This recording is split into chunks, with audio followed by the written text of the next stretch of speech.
பிறகு அக்பரோடையே தகராறு செய்து மன்னிப்பு பெற்ற ஆசாஃப் கானை சித்தூர் கவர்னராக்கிவிட்டு ஆக்ரா திரும்பினார் அக்பர்.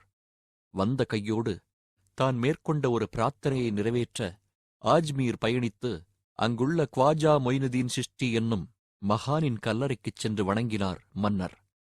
சில காலமாகவே ஆண்டுதோறும் அந்த மகானின் கல்லறைக்குச் சென்று பிரார்த்தனை செய்வது அக்பருக்கு வழக்கமாயிருந்தது. அதைத் தொடர்ந்து ஆக்ரா அருகே உள்ள சிக்ரி என்னும் கிராமத்தில் வசித்து வந்த ஷேக் சலீம் சிஷ்டி என்னும் மகானை தரிசிக்க பாத யாத்திரையாகச் சென்றார் அக்பர். பல பெண்களோடு திருமணம் நடந்து ஆண்டுகள் ஓடியும் வாரிசு இல்லாத குறை மன்னர் மனதை வாட்டிக் கொண்டிருந்தது. இத்தனைக்கும் அவர் வயது 27 தான். குறிப்பாக பிரச்சனை ஏதுமில்லை. மனைவிகள் பலமுறை கற்பம் தரித்தும் எல்லாமே குறைப்பிரசவம். சில குழந்தைகள் பிறந்து இறந்தன. எதிலும் தோல்வியடையாமல் வாழ்ந்த அக்பர் இந்த குறைப்பிரசவ பிரச்சனையை வெல்ல முடியாமல் தவித்தார். பல நிமிடங்கள் தியானத்தில் இருந்த மகான் சலீம் சிஷ்டி கண்களை திறந்து எதிரே மண்டியிட்டு கவலையுடன் அமர்ந்திருந்த அக்பரை பார்த்து கீழ்க்கண்டவாறு சொன்னார். பாதுஷா அவர்கள் கவலைப்பட வேண்டாம். யாரேனும் ராணி கர்ப்பம் தரித்தவுடன் குழந்தை பிறப்பதற்கு சில மாதங்களுக்கு முன் அவர் இந்த கிராமத்திற்கு வந்து தங்க வேண்டும். பிரசவம் இங்கேயே நிகழும்.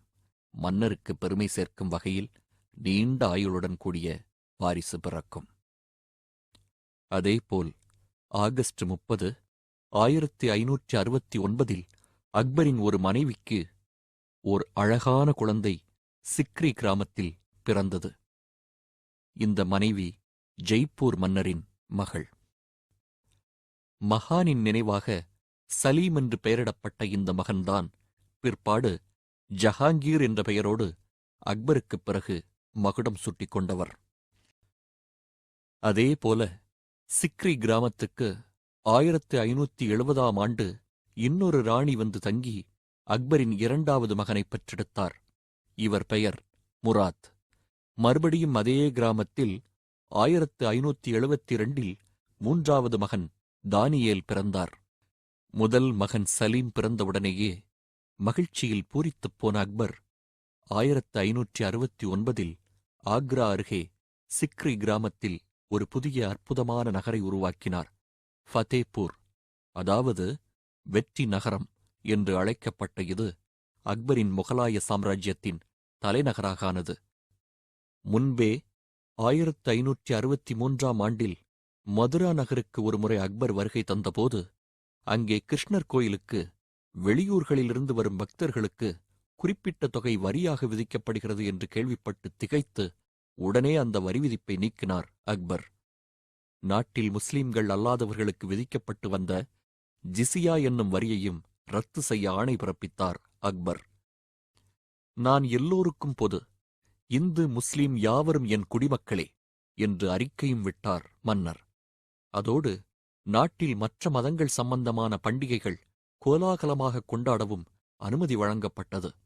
அரண்மனையில் இந்து ராணிகள் தீபாவளியையும் மற்ற இந்து பண்டிகைகளையும் உற்சாகமாக கொண்டாட ஆரம்பித்தனர். அரசர் அணிந்த விதவிதமான தலைப்பாகைகளில் இந்து டர்பன்களும் இடம்பெற்றன. சில சமயம் பண்டிகை சமயங்களில் நெற்றியில் இந்துக்கள் இட்ட குங்குமத்தைக் கூட அழிக்காமல் வளைய வந்து இஸ்லாமிய குருமார்களுக்கு தர்ம சங்கடம் ஏற்படுத்தினார் அக்பர். இது என்ன, இஸ்லாமிய கோட்பாடுகளையும் மன்னர் அடியோடு கைவிட்டு விட்டாரா என்ன என்று பெரியவர்கள் கவலையுடன் பேசிக்கொள்ள ஆரம்பித்தார்கள். அக்பர் நினைத்ததோ வேறு. இந்த விஷயத்தில் பிராக்டிக்கலாக இருக்க வேண்டும் என்று விரும்பினார் அவர். முகலாய ஆட்சிக்கு முன்பு விதவிதமான 9 இஸ்லாமிய ஆட்சிகள் வந்து போயாகிவிட்டது. ஒவ்வொன்றும் 30 அல்லது 40 ஆண்டுகளே தாக்குப்பிடித்தது. ஏன்? இந்துக்கள் பெரும்பான்மையாக இருக்கும் இந்திய நாட்டை அவர்கள் ஆதரவு இல்லாமல் யாராலும் நிரந்தரமாக ஆள முடியாது. அச்சமேற்படுத்தி அவர்களை மாற்றிவிடவும் முடியாது. அன்பு ஒன்றால் மட்டுமே ஆட்கொள்ள முடியும். இதுவே அக்பர் தரப்பு விளக்கம். இந்த கோட்பாட்டை வெற்றிகரமாக பின்பற்றுவதற்கான துணிவும் பலமும் செல்வாக்கும் அக்பர் பாதுஷாவுக்கு இருந்தது என்பதை குறிப்பிட வேண்டும். போலித்தனம் இல்லாமல் சக்கரவர்த்தி கடைப்பிடித்த இந்த அணுகுமுறை காரணமாக பல ராஜபுத்திர வீரர்களும் அறிஞர்களும் மன்னருக்கு நெருக்கமானார்கள். தோடர்மால், பகவன் தாஸ், பீர்பால், மான்சிங் போன்ற அமைச்சர்களும் தளபதிகளும் மிகுந்த விசுவாசத்துடன் பாதுஷாவிடம் பணியாற்றி சாம்ராஜ்யத்திற்கு பெருமையும் புகழும் கம்பீரமும் சேர்த்தார்கள். இதெல்லாம் ஒருபுறம் நல்லபடியாக நடந்தாலும் தப்பியோடிய சித்தூர் மன்னர் உதய்சிங் அக்பரை சக்கரவர்த்தியாக ஏற்றுக்கொள்வதாக இல்லை. தன் தலைநகரை இழந்து அவமானப்பட்டாலும் அக்பர் பாதுஷாவுக்கு மன்னிப்புக் கடிதம் கூட அனுப்பாமலேயே சில ஆண்டுகள் கழித்து இறந்தார் அவர். இது நிகழ்ந்தது மார்ச் 3, 1572. இந்த சித்தூர் மன்னருக்கு வாரிசாகப் பிறந்த ராணா பிரதாப் சிங் அக்பருக்கு ஏற்படுத்திய பிரச்சனைகள் சொல்லி மாளாதவை. என் தந்தைக்கு ஏற்பட்ட களங்கத்தைப் போக்குவேன், ராஜபுத்திர மானத்தைக் காக்க கடைசி மூச்சு வரை போராடுவேன், என் வீரம் கண்டு என் தாயின் மார்பகத்தில் மறுபடியும் பால் பெருமிதத்துடன் பூரித்துக் கொப்பளிக்க வேண்டும் என்று உணர்ச்சிகரமாக முழங்கிய ராணா பிரதாப் சிங் அக்பருக்கு எதிராக ஒரு அதிரடிப்படையை திரட்டிக் கொண்டு களத்தில் குதித்தார். இந்த புரட்சி வீரருக்கு அப்போது நாடு என்று சொல்லிக்கொள்ள ஒன்றுமே இல்லை என்பது குறிப்பிடத்தக்கது. அப்படியும் ராணா பிரதாப் நிகழ்த்திய கெரில்ல போர் முகலாயர்களுக்கு பெரும் மைக்ரேன் தலைவலியாக அமைந்தது. உச்சகட்டமாக ஏப்ரல் 1576 மான்சிங் தலைமையில் வந்து சேர்ந்த பெரும் முகலாயப் படையோடு நேரடியாகவே மோதினார் ராணா பிரதாப் சிங். அக்பரின் பிரதான தளபதியான மான்சிங் தாக்குதலை சமாளிக்க முடியவில்லை. காயங்களோடு மயங்கிய நிலையிலிருந்த ராணாவை அவருடைய அருமைக் குதிரை சாய்டக் சுமந்து கொண்டு காட்டுப் பிரதேசத்தில் தப்பித்துப் புகுந்து எஜமானரை காப்பாற்றியது. உதவியது குதிரை மட்டுமல்ல, ஒரு நண்பரும் கூட. ஜாலா என்னும் பகுதியை ஆண்டு வந்த சிற்றரச நண்பர் ராணா பிரதாப் போலவே அவசரமாக உடையணிந்து கொண்டு தொடர்ந்து போர் புரிந்து முகலாயப் படையை மேலும் சில மணி நேரங்கள் போக்குக் காட்டியது ராணா பிரதாப் சிங் தப்புவதற்கு வசதியாக இருந்தது. ஜாலா சிற்றரசரை வெட்டித் தள்ளிய பிறகே அது ராணா பிரதாப் சிங் அல்ல என்பதை புரிந்து கொண்டு வெறுத்துப் போனார்கள் முகலாய வீரர்கள். பிரதாப் சிங் மலைப்பகுதிகளில் தன் குடும்பத்தோடு பதுங்கி வாழ்ந்து தொடர்ந்து அக்பருக்கு எதிராக கெரில்ல யுத்தத்தை தொடர்ந்தார்.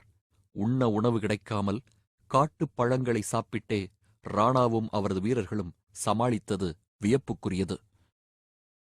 விடாமல் முனைப்பாக முகலாயப்படை துரத்த இடம் மாறி மாறி தன்னம்பிக்கை இழக்காமல் மோதிக்கொண்டிருந்த பிரதாப் சிங் மேவார் பிரதேசத்தில் பல பகுதிகளை கொஞ்சம் கொஞ்சமாக மீட்டுக் காட்டியது ஆச்சரியமான விஷயம்.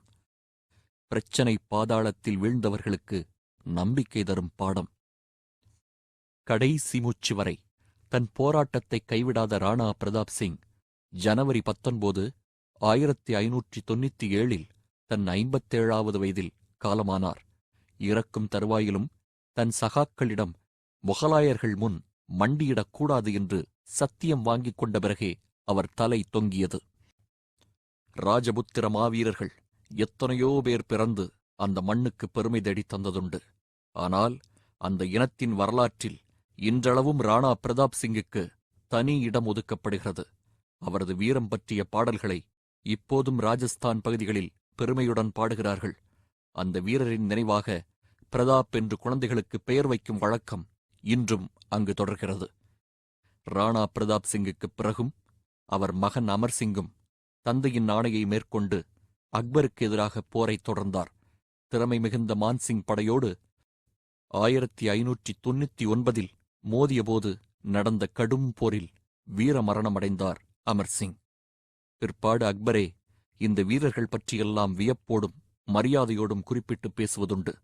தவிர சித்தூர் கோட்டையை பாதுகாத்து வீழ்ந்த தளபதிகள் ஜெய்மால், பத்தா சிங் இருவருடைய நினைவாக யானை மீது அவர்கள் அமர்ந்திருப்பது போல சிலைகள் செய்து ஆக்ராவில் நிறுவினார் அக்பர் பாதுஷா. அதுதான் அக்பர்.